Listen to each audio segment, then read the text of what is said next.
So now starting with section B of chapter 8.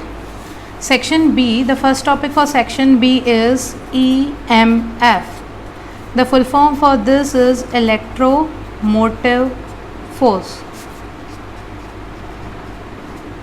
So to help you understand this concept of EMF, first I'll take an example. Okay, suppose there is one tank A and there is another tank B. This tank B has a higher level of water while this tank A has a lower level of water, and suppose these both tanks are connected by a pipe. Okay, now what will happen? Water will move from tank B to tank A. Why from B to A and not from A to B? Because tank B has higher concentration of water, or it has more concentration of water, so anything moves from its higher concentration to its lower concentration. So the water will move from higher level B to lower level A. And till what time it will keep on moving? Till the level at both the tanks equalizes.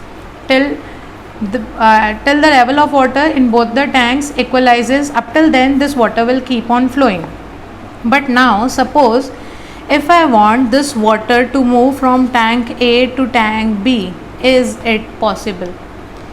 From B to A it is possible, and it will flow without any requirement of energy because it is at higher level and this one is at lower level. But if we want to do some work, or if we want to transfer the water from tank A to tank B, what we need to do? We need to fit some machine or pump here. Okay, we need to do some external works so as to move the water from level A to level B, so as to do the work against some force. This force is natural force. Okay, and if we are working against this from a lower level to a higher level, we need to do some work, and that work here it will be done by some water pump. This water pump will take the water from water tank A to water tank B. And now suppose if we try, or if we wish to maintain this flow of water continuously, what we will do?